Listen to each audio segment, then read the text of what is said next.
Hello guys, শখ আমি এতিয়া আইসু বরপাড়া ডিস্ট্রিক্ট একটা নাওখাল থাকতে দেখতে পেলাম একটা ছেলেকে পাইলাম। একটা ছেলে বাঁশি সুর দিব। এই বাঁশি সুরটা কোন গানের সুরটা দিয়েছে আপনারা কমেন্টে বলে দিবেন। আর নাওখাল আরম্ভ হয় নাই, আরম্ভ হবো ভাবছি আর একটা ভিডিও বানাবো।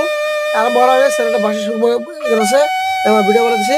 যদি আপনারা ভালো লাগে বাঁশি সুরটা তাহলে comment, subscribe, like, share, comment করে দিবেন। ধন্যবাদ, থ্যাংক ইউ।